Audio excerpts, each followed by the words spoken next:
Salute. Welcome to the Real Big Fruit Podcast. I am your host, Big Fruit, the Michael Jordan of recording early in the moment.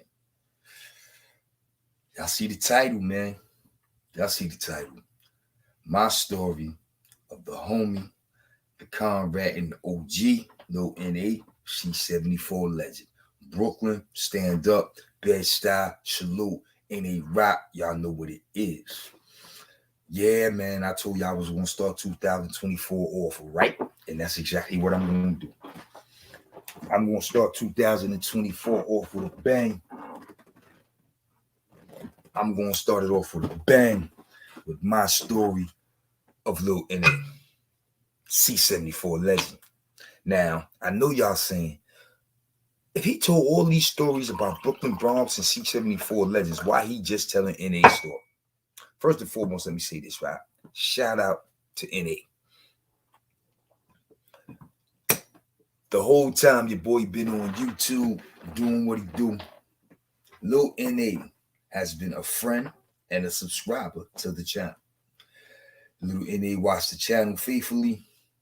He either compliments me or critiques me on my stories. So, little do y'all know, me and Lil Na, we rock. That's my guy. And all those stories I was telling in the Brooklyn Bronx situation, his name would pop up because he was a major player. But I'm going to tell you my story of him as an individual.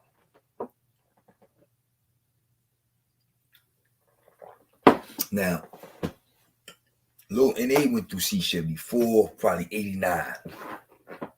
Now, when they say Lil Na, he's really a little dude back then. And they got to be 5 feet, 120 pounds. Little dude. He goes through C74, 89, for whatever. Now, back then, you would sit and lay dormant on Rikers Island anywhere from a year, 18 months, 2 years, or even longer for any violent crime whatsoever. It didn't necessarily have to be a homicide. It didn't have to be a murder, attempted murder, shooting, none of that. If it was a violent crime, man, dudes would lay up on Rikers Island a year and better. And he was one of them dudes who laid up on Rikers Island for damn near 2 years. I never knew what his crime was, how much time NA went up north with, none of that. You know what I'm saying? We never ran into each other throughout our travels and bids and all that. You know what I'm saying? So I don't know how much time he did. But I do know when he was on Rikers Island, and they was on Rikers Island for anywhere from 18 months to 2 years. Easy. So like I said, he come through in 89. He's a kid, man. 5 feet, 120 pounds. But he got the heart of a lion. And it was yet to be seen. So when Lil Na went through the 4 billion 89, you know what I'm saying? I never heard of him having any problems whatsoever. But I did hear how he got into the fisticuffs in the little situation with Taheem out of Fort Greene and the boy Shabazz. I told y'all the story of Taheem in 89 on Rikers Island. Although he had the Fort Greene beef, killer been in them niggas, whatever, he was still nothing to play with. He was nothing to play with back in 88, 89, because the motherfucker loco. You know what I'm saying? So in 89, the word was Taheem and his man Shabazz, who had a relationship from the Sparford days. Them niggas was a Sparford with me when I was a shorty. I was a little nigga. Them niggas running around. They was all beefed up on the Thorazine. They was bigger than me. And they was bigger than life than me. And they just was bullies, if you want to ask me. They was handling niggas in Sparford. I ain't mad at them. You know what I'm saying? But anyway, Taheem and Shabazz end up in the C74, 88, 89, whatever. They running together. Shabazz fucking with Taheem. You know Taheem got beat, but that's his man from Sparford, so he rocking with him. Somewhere down the line, them niggas got into an incident with Lil Na. Now, I never understood this, man. I told you, them niggas was Sparford with me. I remember these niggas vividly. These dudes were much bigger than Lil Na. I don't see how he got into a beef with both of them. I know y'all niggas is road dogs, but it don't take both of y'all to get at the nigga. But anyway, both of them niggas was getting at Lil Na. And Lil Na was going out like heart of a lion. He was going out. He was doing what he had to do. But the word is, Shabazz, I think Shabazz scratched NA under his chin. I think it was under his chin or something like that. And it was major because it was a big thing in the building. Oh, Lil Na got cut. And when I tell you, From that moment on, he was already adjusted to the 4 billion. He was already making his bones. But when them niggas scratched him under his chin, man, they let the beast out. Lil Na went crazy. Lil Na went crazy as C74. Yeah, man. Yeah. By the time 1990 rolled around, Lil Na was off the rocket with it, son. He ain't played no games. He ain't for how big a nigga was, how small a nigga was. He was bringing it to him. Like he was making movies. And the administration in the 4 building was recognizing this nigga was a problem. Like, he was a problem. He wasn't your average little nigga. He was a problem. He was bringing it. I remember vividly they said they was down in the lowest. Bunch of Brooklyn niggas down in 3 low. Police played games. They did that shit to us when we was in 3 low. But back in 90, them niggas went down to 3 low. Yo, tough guys down here. Which one of y'all niggas want to go to 2 upper?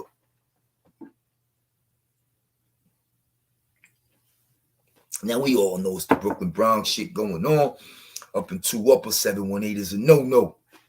Down here in 3 lower, 212 can't live. It is what it is. So the police more or less put niggas under pressure. Somebody got to go. Lil Na was like, I'm going. What? The littlest thing in the house? Yo, I'm rolling. Lil Na packed the shit, he rolled out. He goes to 2 up. This little hard of a line. This little nigga roll up in 2 upper for Dolo Bolo and grabs the phone. Let me get that. He takes the phone for Dolo. Now remember, this the 2 upper, Brooklyn, Bronx house, all these Bronx niggas. He went up there. Let me get that. He took that. Ain't nobody pop. Ain't nobody do nothing. You know what they had to do? They got the whispering and scheming and plotting. All this for this little nigga. This little nigga. They got the scheme and plot and figure out how we gonna do this. He done went up there and shook it up. They called Chad. And then them niggas go to Chad, whatever. You know what I'm saying? He doing what he do. He gripped up. He on point. He whatever. What it's gonna be, it's gonna be. Man, they got in the mess hall. I don't know the particulars. I don't know what was said. But all I know is NA being the littlest nigga in the house. Jumped up in that motherfucking mess hall and smashed that nigga Science in his face with a tray. Now, Science the biggest thing in the house. Science got to be about 6'3". He at least 6'3", 260. And they smacked that nigga in the face with a tray right in the mess hall, popped off. Shook it up. Man, they took NA back at little ass back down to 3 low. Bring his ass back. Nah. So now, Bronx niggas is in the uproar. Little NA done pop. And this is nothing new. This is what he do. Just like he went up in there and took that phone, he was ready and willing for everything that came. He's ready for smoke. Them niggas playing game, he smacked that nigga with a tray. So now, Brooklyn Bronx niggas in the uproar. Yo, sting NA. Science, big as he is, 6'3", this big nigga. He get with one of the homies out the BX, the boy Frazier. They up on a visit.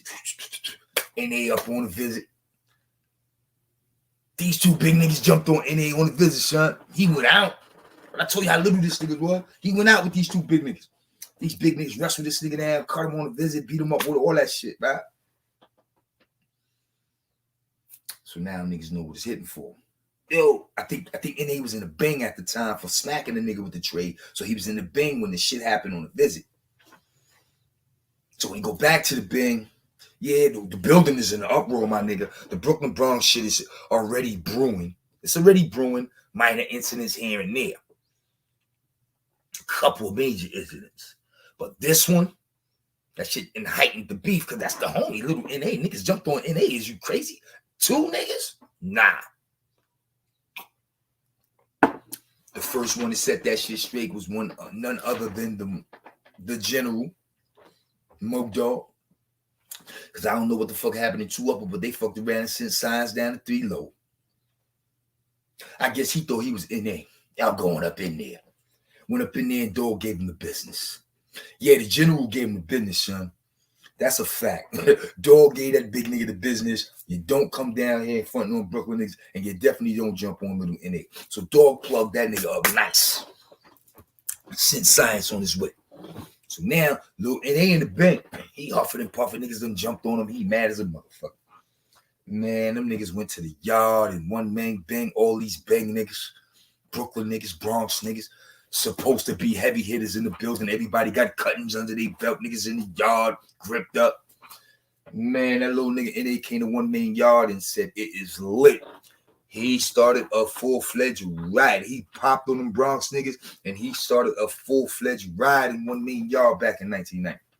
Yeah, this little nigga NA. Little NA was a terror. I'm telling you, Sean, he was a terror. He ain't played no games with niggas. And when I came through, they shut him down. He was in one main bank. So I'm running around the building doing what I do, moving and grooving. I ends up in one main bank for my participation in the Brooklyn Bronx shit. So I ends up in the bank about 3 cells away from the NA. And that's when we got the vibe. He's a thief too. And nigga stole some pictures from me, man. I sent some pictures down to the nigga cell. All the pictures ain't come back. And it's funny because the picture he took, I think he took a picture of me and Brooklyn Mo. We took a picture together when I first came home. If I'm not mistaken, then if he didn't take that one, he took a picture of me on an Easter Sunday in a project, and I had the big tray pound in my hand. I took a flick with the big tray pound. I sent them shits down in NA Polaroids back in the days. You got me, nigga. He was like, yeah, man, don't send that nigga no pictures. We was in the band together. That was my guy. But I broke out from the NA. I went to the 6th building. When I went to the 6th building, I guess, you know, he took his time, went up north and all that shit. Because I never ran into him again. I never even heard, I didn't run into him up north.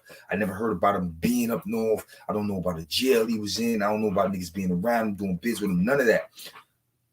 From 91, I didn't hear from him until 2022 on YouTube. You know what I'm saying? So he watching. I know he watching.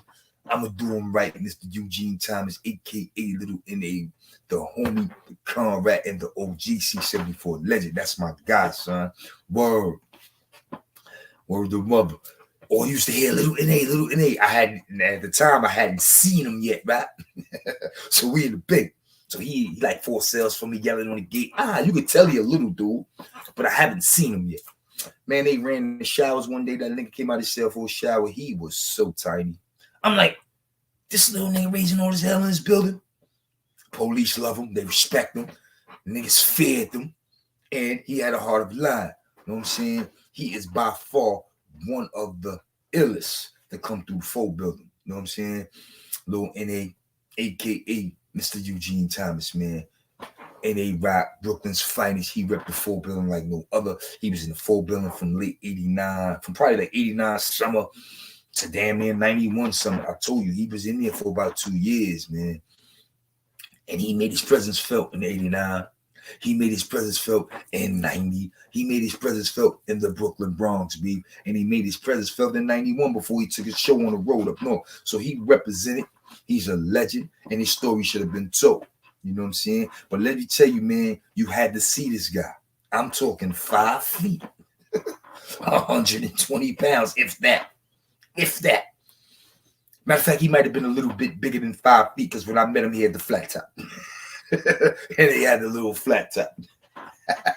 Shout out to my boy, a.k.a. Eugene Thomas, representing Nostrand Avenue, N.A. Rock, Nostrand in Gates, Nostrand in Monroe, Nostrand in Madison, all that shit. You know what I'm saying? That's my guy. I wanted to jump up here early in the morning before I hit that door and go chase this check and drop this joy for NA because it's Throwback Thursday, and I figured we'd throw it back with a real one on a real channel. Y'all know how it's going down for 2024. It's all about Big Fruit and the Real Big Fruit podcast, the voice of the streets on YouTube. I'm about to do some things, and I want y'all to bear witness. Oh, also, yo, I got a couple clips up there right now of Cat Williams on my YouTube channel. At Club Shay Shay the other day. He went crazy. Cat Williams got the internet on fire. Shout out to Shannon Sharp. The numbers is crazy. Y'all doing it. Whew. I had to upload a couple of them clips. Yo, Cat Williams went crazy. And he in Charlotte this month. I'm eager to run out there and go see him, man. I'm telling you, he went crazy on all them cats. So if you're a fan of the drama, you want the tea, tap into the Real Big Fruit podcast. because I got a couple clips in there. He went in on Ricky Smiley. He went in on Steve Harvey. And he clapped my man, Cedric the Entertainer, man. So definitely tap in and check those out. But once again, right now, it's all about Lil Na, a.k.a. Eugene Thomas, the homie, the comrade, the OG, the C74 legend, my guy. He was definitely one to recognize, and he had a heart of a lion, man. So I felt the need to do this. But I ain't gonna front. It wasn't only me who said do it. I had a brother in the comments say, yo, man, I'm hearing too much about Lil Na. When you gonna get a brother his 15 minutes of fame? So here it is. Lil Na gets his 15 minutes of fame from Big Fruit, although he is much worthy of much, much more. That's the homie. You feel what I'm saying? So I jumped on here. Like I said, man, I deliver. When my subscribers talk to me in the comments and tell me what they want, I give them what they want. So this was for the viewers. Not only is it for my hood, not only is it for Brooklyn, Bed-Stuy, but this was for the viewers because y'all asked for this. You know what I'm saying? So this one was for y'all. You know what I'm saying? I hope Eugene Thomas, a.k.a. Lil Na, he approved of this message because he know I ain't got nothing but love for him. So shout out to all my contributors on this project. Yeah, man, I had to do my due diligence. I had to hit dudes jacks. I had to run on. I had to run down on one dude in Vegas. Right here in his hotel room. Yo, let me get that info. You know what I'm saying? I did it on the phone, of course, but that goes to show you how I was grinding. Motherfucker out in Vegas with his feet kicked up, fruit on his phone. Yo! Word, son. You know what I'm saying? And when he was like, Lil Na, hold on. Let me jumped up in Vegas. Do his robe on. Yo, I got you. Like, I did my due diligence. You know what I'm saying? I'm not up here capping. Dudes took time out of vacations, took times out of holidays to help your boy Big Fruit get this right. So shout out to my contributors. Once again, my sources shall remain nameless. You know how that shit go. But anyway, this was for the homie NA, man. This was for the homie NA, man. We enjoyed doing this one, man. I had a little bit of information I probably left out, but it's all good. I let y'all know how Taheem and Shabazz niggas jumped on him. That wasn't cool. You know what I'm saying? I'll let you know how he responded. Once they cut that boy under his chin, man, he was off to the races.